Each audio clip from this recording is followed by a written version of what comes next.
বলেছেন উপদেষ্টা রিজওয়ানা। পানি বন্টন নিয়ে শীঘ্রই ভারতের সাথে আলোচনা করবে বাংলাদেশ, বলেছেন উপদেষ্টা রিজওয়ানা।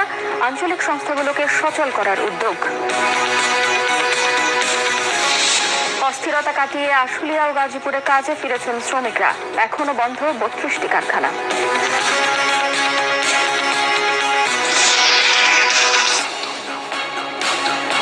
দেখছিলেন ক্রাউন সিমেন্ট সংবাদ শিরোনাম, এবার বিস্তারিত। নির্বাচন, গণতন্ত্র সহ সব ধরনের কাজে ডক্টর মোহাম্মদ ইউনূসের নেতৃত্বাধীন অন্তর্বর্তীকালীন সরকারকে যুক্তরাষ্ট্রের পূর্ণ সমর্থনের কথা জানিয়েছেন মার্কিন প্রেসিডেন্ট জো বাইডেন। নিউ ইয়র্কে জাতিসংঘ সাধারণ পরিষদের অধিবেশনের ফাঁকে দুই নেতার দ্বিপক্ষীয় বৈঠক হয়। বৈঠকে ছাত্র জনতার গণ অভ্যুত্থানে রচিত হওয়া নবরূপে গণতন্ত্র ফিরে পাওয়া বাংলাদেশ পুনর্গঠনে সরকারের পাশে থাকার আশ্বাসও মার্কিন প্রেসিডেন্টের। এদিকে রোহিঙ্গার সংকট নিয়ে জাতিসংঘ সদর দফতরের উচ্চ পর্যায়ের বৈঠকে এই ইস্যুতে আন্তর্জাতিক সম্মেলন আয়োজনে জাতিসংঘ মহাসচিবের প্রতিও আহ্বান জানিয়েছেন ডক্টর ইউনূস। রোকনুজ্জামানের রিপোর্ট।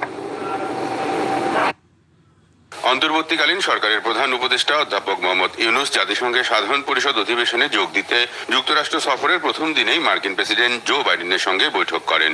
জাতিসংঘ অধিবেশনের সাইডলাইনে এবারই প্রথম বাংলাদেশের কোনো সরকার প্রধানের সাথে বৈঠক করলেন মার্কিন প্রেসিডেন্ট। নিউ ইয়র্ক স্থানীয় সময় মঙ্গলবার অনুষ্ঠিত বৈঠকে বিগত সরকারের আমলে নিপীড়নের বিরুদ্ধে শিক্ষার্থীদের সাহসী ভূমিকা এবং বাংলাদেশ পুনর্গঠনে তাদের গুরুত্বপূর্ণ অবদানের কথা জো বাইডেনকে জানান প্রধান উপদেষ্টা। এ সময় মার্কিন প্রেসিডেন্ট জো বাইডেন নির্বাচন, গণতন্ত্র সহ যে কোনো ধরনের কাজে বাংলাদেশ সরকারের পাশে থাকার আশ্বাস দেন। জো বাইডেন বলেছেন যে তার ফুল সাপোর্ট আছে বাংলাদেশের প্রতি, বাংলাদেশের ইন্টারিম গভর্নমেন্ট, প্রফেসর ইউনূসের যে ইন্টারিম গভর্নমেন্টের প্রতি, এবং উনি জানতে চেয়েছেন কি কি সাপোর্ট লাগবে। বৈঠকে প্রধান উপদেষ্টা জুলাই বিপ্লব চলাকালীন এবং এর পরে বাংলাদেশি শিক্ষার্থীদের আঁকা ছবির অ্যালবাম মার্কিন প্রেসিডেন্টকে উপহার দেন। এই সময় যুক্তরাষ্ট্রের স্থানীয় সময় সকাল 8টায় জাতিসংঘের সাধারণ পরিষদের 79তম অধিবেশনে যোগ দেয়া বিশ্ব নেতাদের স্বাগত জানিয়ে সংবর্ধনার আয়োজন করেন সংস্থাটির মহাসচিব আন্তোনিও গুতেরেস। জাতিসংঘ সদর দপ্তরের উত্তর প্রতিনিধি লাউঞ্জে এই সংবর্ধনায় যোগ দেন ডক্টর মোহাম্মদ ইউনূস। এরপর কানাডার প্রধানমন্ত্রী জাস্টিন ট্রুডোর সাথেও সাইডলাইন বৈঠক করেন প্রধান উপদেষ্টা। বৈঠকে মোহাম্মদ ইউনূসের নেতৃত্বের প্রশংসা করে কানাডার প্রধানমন্ত্রী বাংলাদেশে প্রাতিষ্ঠানিক সংস্কারের ক্ষেত্রে সরকারকে সহযোগিতার আশ্বাস দেন। পূর্ববর্তী সরকার দেশের প্রতিষ্ঠানগুলোকে কিভাবে ধ্বংস করেছিল সেই বিষয়টি কানাডার প্রধানমন্ত্রীর কাছে তুলে ধরার পাশাপাশি বাংলাদেশি শিক্ষার্থীদের আরও বেশি ভিসা দেওয়ার আহ্বান জানান ডক্টর মোহাম্মদ ইউনূস। ইতালির প্রধানমন্ত্রী জর্জিয়া মেলোনি, পাকিস্তানের প্রধানমন্ত্রী শাহবাজ শরীফ, IMF এর ব্যবস্থাপনা পরিচালকের সাথেও বৈঠক করেন প্রধান উপদেষ্টা।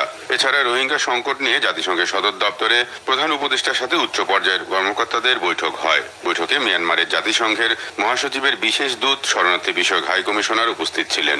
এখানে প্রধান উপদেষ্টা রোহিঙ্গা ইস্যুতে একটি আন্তর্জাতিক সম্মেলন আয়োজনের জন্য জাতিসংঘ মহাসচিবকে আহ্বান জানান। The overall scenario leaves the forcibly displaced Rohingyas, their hosts, and the global partners with lingering uncertainties. While the focus and humanitarian support to the Rohingyas dwindle, presence of sizable young population in the camps potentially creates another layer of complexity to the crisis. Excellencies, we are concerned over the deteriorating security situation and instability in the bordering region, including sporadic group fighting and criminal activities. Our law enforcement agencies and people, together with the international community, have so far been able to maintain peace and stability in the camps. So the crisis in Rakhine State merits careful revisit. International actors, including UN Security Council, ASEAN, and other friends of Myanmar, need to acknowledge and incorporate in it their approach. এছাড়া new ইয়র্কে Clinton ফাউন্ডেশনের অনুষ্ঠানেও যোগ দেন অন্তর্বর্তীকালীন সরকারের প্রধান উপদেষ্টা অধ্যাপক মোহাম্মদ ইউনূস। পরে জাতিসংঘে বাংলাদেশের সদস্যপদ লাভের 50 বছর পূর্তি উপলক্ষে আয়োজিত meet the friends of Bangladesh অনুষ্ঠানেও যোগ দেন প্রধান উপদেষ্টা।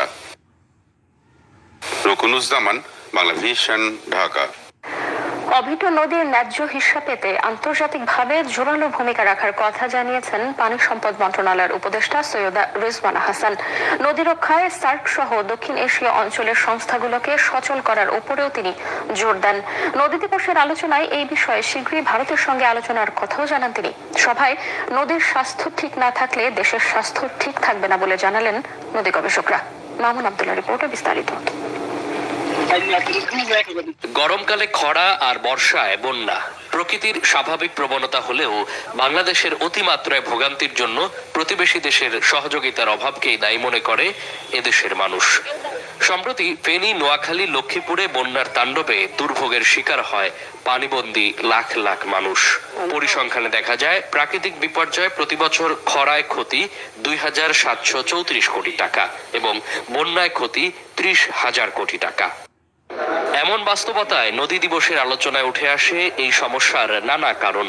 জলবায়ু পরিবর্তনের প্রভাবের সাথে সাথে ভারতের সঙ্গে অভিন্ন নদীর ৪৪টিতেই দেওয়া বাঁধ বেশ ভূমিকা রাখছে এদেশের বন্যা খরাজনিত ক্ষয়ক্ষতির পেছনে। গবেষকরা বলছেন ৬০-এর দশকে ৭৫০ নদী ছিল বাংলাদেশে, বর্তমানে তা কমতে কমতে দাঁড়িয়েছে ২৩০-এ। বাংলাদেশের নদী এবং নদী ব্যবস্থা নিয়ে যতটুকু আমাদের নলেজ আছে, enough knowledge, we have enough scientific knowledge, but this solution is political. Hydro ডিপ্লোমেসির সাথে যারা হাইড্রো ইনভেস্টমেন্ট করবেন তাদেরও কনসেন্ট নিতে হবে। চায়নাকে আমাদেরকে এখানে আনতে হবে প্রয়োজনে, ভুটানকে এখানে প্রয়োজনে আনতে হবে, ভারতকে প্রয়োজনে এখানে আনতে হবে। আমাদের নেগোশিয়েটিং ক্যাপাবিলিটি যথেষ্ট ঘাটতি আছে, মানসিকতার ঘাটতি, মাইন্ডসেটের ঘাটতি, নতজানু পররাষ্ট্রনীতি এগুলো তো ছিলই। একই সাথে আমাদের যারা নেগোশিয়েট যেসব কর্মকর্তা যাদেরকে দায়িত্ব দিয়েছি, আমাদের ক্যাপাবিলিটির এই ঘাটতি আমাদের পূরণ করা দরকার। এবার অভিন্ন নদীতে ন্যায্য হিস্যা পেতে অন্তর্বর্তী সরকার জোরালো ভূমিকা রাখবে জানালেন পরিবেশ, বন ও জলবায়ু পরিবর্তন এবং পানি সম্পদ মন্ত্রণালয়ের উপদেষ্টা রিজওয়ানা হাসান। পানির অধিকার নিয়ে, পানির হিস্যা নিয়ে জনমানুষের কথা শুনে নেগোসিয়েশনের পয়েন্ট ঠিক করে অবশ্যই ভারতের সাথে যে আলাপ আলোচনা করব আপনাদেরকে জানাবো। সেই আলোচনার সূত্রপাত আমরা খুব দেরি করে করব না, শীঘ্রই করতে চাই। অভিন্ন নদীতে বাংলাদেশের অধিকার রক্ষায় যত স্পষ্টভাবে, যত জোরালোভাবে সকলকে জানিয়ে, সকলকে সম্পৃক্ত করে আলোচনার প্রক্রিয়া। কেনাকাটায় আনন্দ বাড়ায়। এবারের পূজায় lifestyle, jewellery, sweet shop, dining ও অনলাইন কেনাকাটায় ব্র্যাক ব্যাংক কার্ডে উপভোগ করুন আকর্ষণীয় ডিসকাউন্ট সহ দারুণ